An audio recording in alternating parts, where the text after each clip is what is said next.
A consortium of some of the biggest energy and construction companies in the world met with the Minister of Economic Development, Honorable Erwin Contreras, Minister of State in the Ministry of Energy, Public Utilities, Public Service and Elections and Boundaries, Honorable Frank Mena, Minister of State in the Ministry of Fisheries, Forestry, the Environment and Sustainable Development, Honorable Omar Figueroa, and the Minister of Natural Resources, Honorable Hugo Pat, on May 7, 2019, in the Cayo District to discuss ways of bringing greater infrastructure and energy to Belize. The companies included General Electric Company, Baker Concrete Construction Incorporated, and Chicago Bridge and Iron Company. Bobby Quintas, Managing Director of Delta Offshore Energy and head of the delegation, shared with us what the companies propose for Belize in order to achieve increased economic and infrastructural development. We're proposing to Belize to put an LNG bunkering station so you can sell LNG to these cruise ships, which gives you an advantage because you'll be the first one in the Caribbean to do it, right? And you'll have more business and you'll have more tour ships and cruise ships coming in and bring more tourists to the country. Number two, we're also proposing electricity, 60 megawatts of electricity. We have partnerships here with GE, it's a very big company, and we can provide cheaper, less expensive electricity where Belize will no longer depend on buying electricity from CFE, which is in Mexico. So it provides you with national security. You don't have to depend on another country to sell electricity. And as a matter of fact, you can even sell back, so you make more money too. You can sell back to Belize, to Mexico, and you can sell to Guatemala.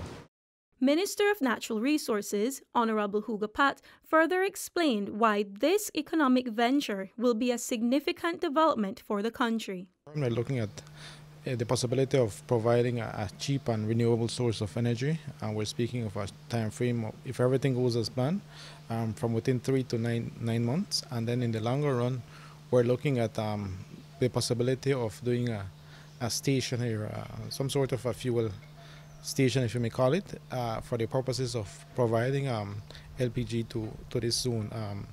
Understand that there was a change in regime where actually any vessel transiting the seas, and particularly in countries like the US, they are required to use LPG.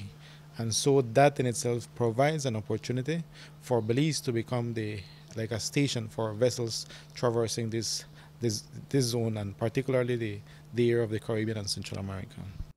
The people of the Stan Creek District in particular will benefit significantly from such projects. Minister Pat emphasizes that the Dangriga community will see both social and economic growth. It's going to impact precisely the area of Dangriga. They envision and based on the studies that they have done, that the depth of the waters right in front of Dangriga would be the ideal setting for them. And so we're looking at that section of the country having a huge economic and social impact. We're speaking about investments in that area, and more importantly, the creation of jobs, which in itself will allow for the economic infrastructure of Dangriga to improve. Additionally, we're talking about the increase of businesses. For instance, if you have cruise ships in Cancun and there is a need for them to refuel, then they can always come to Belize and stop in, shop, and then from there they can leave back. How soon can Belizeans expect to see work on the projects commence? If everything goes as planned and in terms of getting the environmental permits and the permission, so to say, from government, we're looking at a time span of 2 to 3 years for them to actually start and get business moving. As the world changes and advances consistently, the government of Belize is making efforts to ensure that Belize's economy can also develop at a competitive rate.